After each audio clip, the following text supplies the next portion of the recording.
Hi everyone, welcome to today's video. So if you look at the real estate sector in Dubai right now, there is 0% operational income tax. जैसे कि when you buy a property, you're getting some rent on it, you have to pay 0% income tax on it.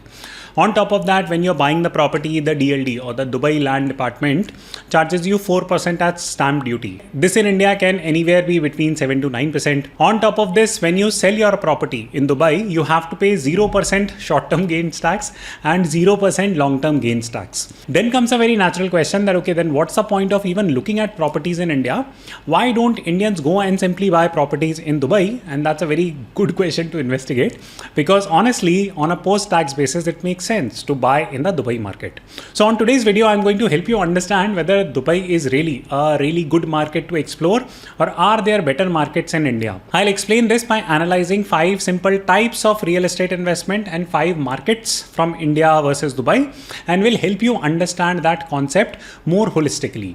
Please note that this is a practical video. I have practical experience of buying properties in India, practical experience of living in Dubai, practical experience of living in Thailand. So whichever markets I'm speaking about, all this is practically driven. I'm not someone who is just sitting from home giving like random advice, okay? So please watch it with that lens. I will teach you a lot of practical points. And if you are a real estate investor, you should listen to this video very, very carefully. So let's first analyze the property market in Indian metros, and I would analyze this property market into 4 different domains. First is that what is the growth potential of these properties. Second is that what is the operating expense like. जैसे कि आजकल when builders are selling you any flats, they put like crazy maintenance charges. I myself have purchased properties in Goa, and यहाँ पे there are like societies where for the same type of a villa, they might charge you like 1 lakh rupee a year. And for that same exact type of a villa, they might be charging you 40,000-50,000 a year. Now this number is very varied, and this is what is meant by operating expenses. This is again a second key point.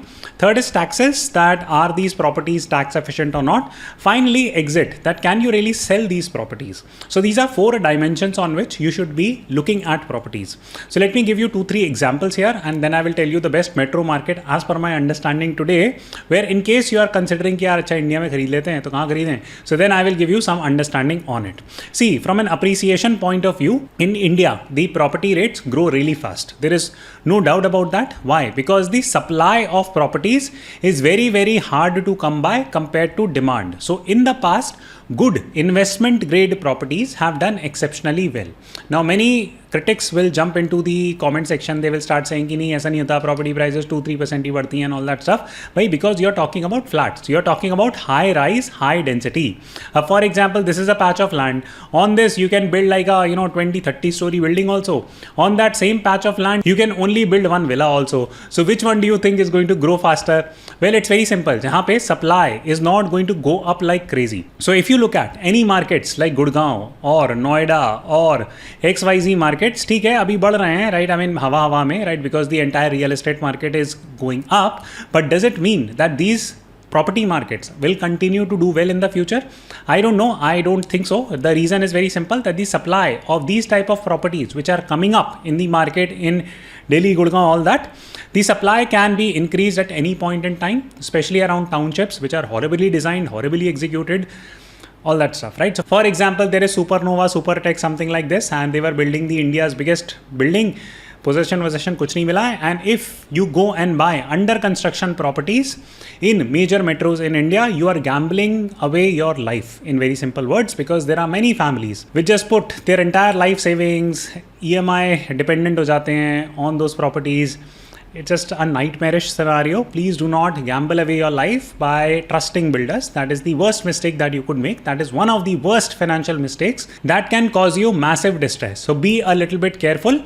But yes, if you buy good properties in a metro, now what is the meaning of a good property? For example, if you buy it from, let's say, Hiranandani penthouse. Now, Hiranandani penthouses are not going to come up massively, right? There will be limited number of those. So there the supply will not go up massively. So therefore, probably that type of property will appreciate quite a lot. If you're buying villas in Goa, now those are very good investment options. You could possibly consider that. Second key point is regarding operating expenses. Now, लोगों को शौक चढ़ रहा है that, you know what, we'll buy like property in Goa. बहुत सारे Instagrammers have made it. In fact, when I bought my properties in Goa, I bought it at a very good rate. In In fact, my Goa property portfolio has given me massive returns. In fact, one of the best performing returns, and I'm very happy with it. But that does not mean कि आप किसी भी दाम पे जाके खरीद लो. You need to understand at what price point you should be buying. In case you guys are interested, I'm running a workshop. It's an entire day workshop. 3 classes are done before, and then you come to Goa, you study, see the market. I'll connect you with a lot of people. If you are looking or seriously interested in buying properties in Goa, this is a must-do type of a workshop.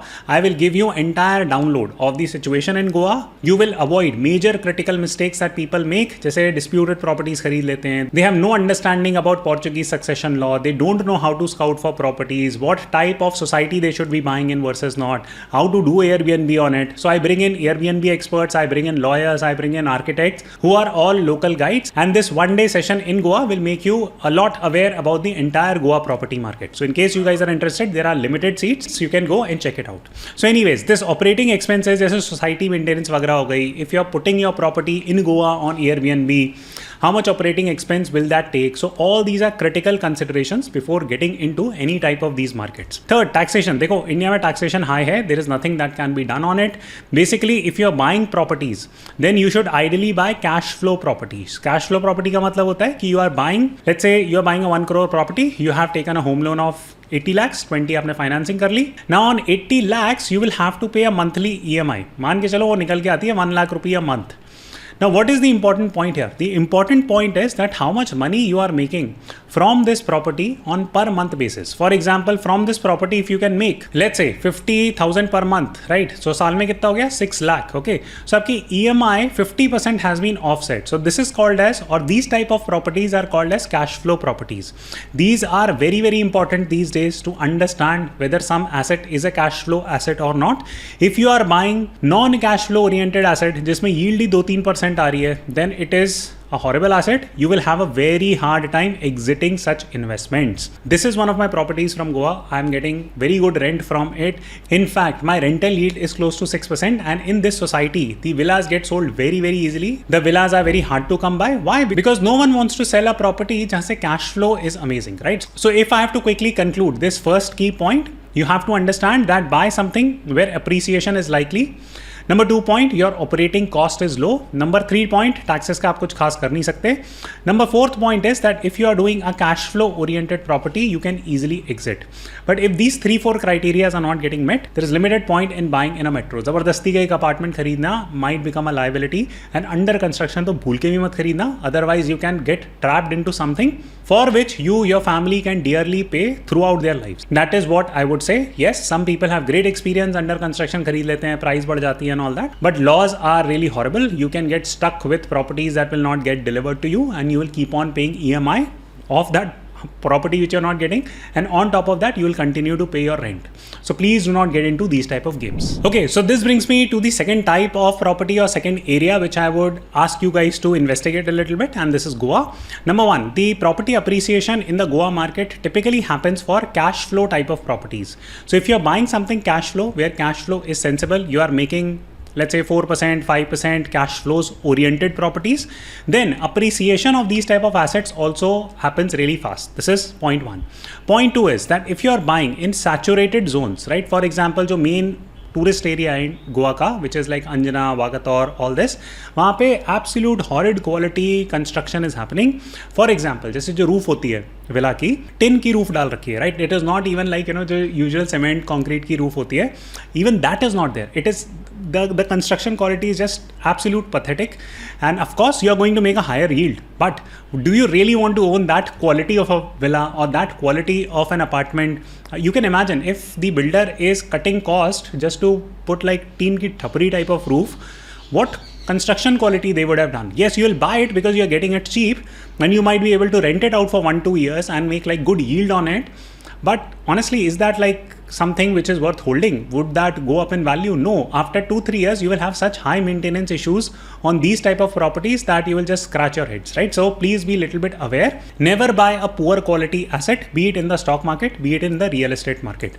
So be very, very aware that, okay, cash flow is one aspect. The second aspect is build quality in these saturated zones. For example, Anjuna, Vagator, ये जो tourism वाले areas आ रहे हैं, वहाँ पे these type of properties are coming up quite exponentially now. Please avoid these type of properties, right? Where to buy it? Now again, that's beyond the scope of this video, but I'm just apprising you of the entire situation. In Goa, buying a flat is also fine. There is no problem as long as it's a good construction flat. There is no problem in terms of buying villas. In fact, I would encourage all of you to look at the villa market more closely. Why? Because your villa hota hai, that is tied to a land, so it appreciates very fast in price. Now next point aata hai maintenance and ops ka. Now I have myself multiple properties in Goa on Airbnb, and those are all doing exceptionally well. It's not as if that, you know what, if you buy a property in Goa as an outsider, will you be able to maintain this villa? Yes, there are systems, processes, there are Airbnb management or short-term management rental companies that are out there that can help you manage this entire property of yours. There are no issues. यहाँ पे आपको ध्यान ये रखना है कि in usually, and this is a general point, that if you are buying a villa from a builder, the builder says that, you know what, मैं कर दूंगा आपके लिए Airbnb, you give me like X% revenues or we'll do a revenue split. Typically you do not do it. The reason is that the builder is getting you locked into a long-term contract, and उस contract से निकलना is very very complicated, very difficult, and yeah, it's just not worth it. They are going to extract a lot of price from you, so generally avoid that. This is what my experience has been. Third key point, इसका आप कुछ कर नहीं सकते, but the good thing here is that cash flow properties are very easy to come by in tourist areas like Goa. For example, जैसे tourism oriented hotspots के बारे में बात करूँ, Dubai is a tourist oriented area. Goa is one such area. Bangkok is one such area. Pattaya, Phuket are all such areas. You have Lonavala, which is one such area. So यहाँ पे होता है क्या है कि यहाँ पे short term rental market is much stronger than long term rental. For example, in Goa, people come for short term, not necessarily long term. यहाँ पे इतनी ज़्यादा jobs नहीं है on long term formal basis. So therefore, your short term rental yield goes up if Airbnb is allowed and all that stuff. So please remember that if you are buying any property in Goa, there Airbnb should be allowed. Airbnb should be happening, all that things, in case you want to explore the cash flow type of properties. Then come exit. See, any property, as I explained earlier, that if rent is coming, चलती चलाती आपकी rent आ रही है, then those properties are very very easy to exit. You can exit them. If it is safe, secure property, if you have secured it really well, then again no issues, you can easily secure it.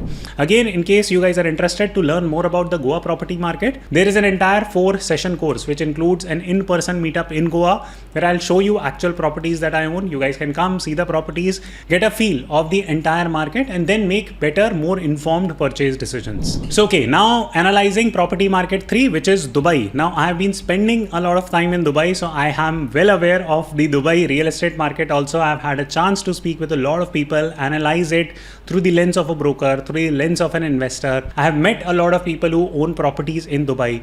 So let me give you my perspective on it. Now, of course, this is just my perspective. It's not as if that this is the perspective and the only correct perspective, but I'll take you through some salient points. Okay, so there are 5 or 6 key points that I'll take you through because Dubai real estate market in itself is a course, to be honest. It's like such wide, diverse, complicated. So I'll take you through 6 very important initial points. First is that if you understand the Dubai real estate market, it is a trading market.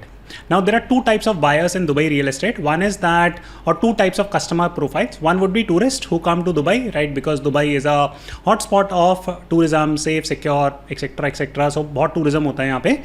And second is families. A lot of families are also settling in Dubai. Again, a lot of Westerners are settling, a lot of Indians are going due to tax reasons, whatever you call it. So यहाँ पे both types of customer profile is there. Now families prefer to own something called as townhouses, जो ऐसा कुछ दिखता है, और villas, right? So these are bigger units, all that stuff. And tourists क्या आते हैं? And if you are buying a property to cater to tourists, then buy it in a hotspot, right? And यहाँ पे basically, so flats or apartments work really well. There is no issues in terms of owning it. So this is one, and the reason why I'm calling it a trading market is that, see, in India we trade on equities, कि आपको trader community मिलती है which trades on equities. Why? Because one could argue कि you know what, the taxation on equities is low, right? Short term capital gains, long term capital gains, at least थोड़ा सा effective है. Yeah, I understand now it's highly debatable, but trading community equities में it's easy to liquidate also, and taxation is relatively less or used to be relatively less on equities at one point in time. In Dubai, what is the situation of taxes? Short term, no capital gains tax. Long term, no capital gains tax. Even the transaction tax, which is the stamp duty, that is also less. So therefore, people buy for what? People buy for appreciation. कि यार आज खरीद ली, book कर दी, and then after 6 months we'll sell it. and if it is safe and secure, now compared to India, Dubai market is safer, more transparent. For example, here is Bayut. Let me give you a very quick rundown. यहाँ पे जाके आप देख सकते हो. You can just click on the transaction tab and you will see that Dubai government has put their entire data on the blockchain and it can be easily tracked. So it's not as if that someone is fooling you कि ये price होनी चाहिए थी and they have sold it you at ulta सीधा price. So nothing of that sort is happening. So given the transparency, low transaction charges, low or nil taxation, it is a great trading market, so to say. Now, which brings us to the point here, you know what, then this is amazing. Then what I'm going to do is that why buy properties in Mumbai, all that stuff. It's better कि I'll just go and buy property in Dubai. Now see, the thing is that in Dubai, the supply of properties is massive. Lot of projects are coming up, mega projects are getting built. So many different areas Dubai is expanding into. For example, Dubai South is completely new. अभी यहाँ पे कुछ खास बना नहीं है. New airport is coming. Construction होना शुरू हुआ है and it is in the initial phases. Now that community might take 10 years to develop. Now you might buy it. You will get handover after 4-5 years. Then maybe it's a good investment, maybe not. So you have to analyze it more. I'm not saying that's a good or bad investment. I'm just telling you all the points that you need to remember. So this is one, that the supply is curated to demand, because yes, there is a lot of demand for Dubai real estate market, but the supply is also high. So you need to be smart what type of properties to buy. So this again is a complicated subject for me to explain on such a short video. So I will add some modules on my course, but hopefully it helps you get the initial point. Then comes third, that okay, what about cash flows? So Dubai real estate market is one of the best real estate markets if you want to do cash flows or pure cash flows. If you're not worried about appreciation, you just simply care about cash flows, then Dubai real estate gives you 6% cash flows post tax. Okay, so 6% yield आपको मिलती है कि for example, let's say that you invest 5 CR. अब मैंने 5 CR क्यों बोला है? क्योंकि usually, the ticket size of property is high. Yes, you can buy something in 2.5 also, but typically if you are going to the Dubai real estate market, then the quantum of investment is high. So आप 5 CR मान के चलो. So 5 CR पे at 6% you will be able to make a yield, right? So this is your cash flow that you can generate. The rate at which the supply will come and the rate at which the demand is coming, it's somewhat matched in a way so that your yield remains 6%. So if this 6% yield is very appealing to you, then it makes a lot of sense to invest in Dubai. Your property in Dubai will only appreciate if you are targeting a high quality asset. Now, what is the meaning of high quality asset? Very difficult for me to explain, but it has to have multiple unique features as per the Dubai market. So you have to analyze a particular community very holistically. For example, it's not as if कि आप business bay में खरीद लोगे तो ज़्यादा growth आ जाएगी या downtown में खरीदोगे तो ज़्यादा growth आ जाएगी. There are arbitrages between these micro communities. So you have to be there. For example, मैं 15 दिन रुकता हूँ हर एक एरिया में. For example, business bay, I'll live for 15 days, I will analyze the entire area and I will try to figure out arbitrages. So you need to generate that level of insights in order to make a good call into what a high quality asset in Dubai is. So if you're buying a high quality asset, you can get cash flows plus appreciation in Dubai, no doubt about that. Exiting a property again depends on whether or not you're holding a high quality asset. If you're owning a very plain vanilla type of a apartment and there is no unique feature to it, community does not turn out to be well, you're gambling, you're just under construction kharid liya with no understanding of how this community will shape up, etc., then it's a problem, right? So all these points are there. Now I had a couple of more markets to cover, but unfortunately I have run out of time. So what I'll do is that I will make a part 2 of this video if the response is good. In case you guys liked it, then do press the like button. It would indicate to me that you would want me to make these type of videos also, and hopefully it will help you make better decision purchases when it comes to real estate. Thank you so much for watching, and I'll see you soon.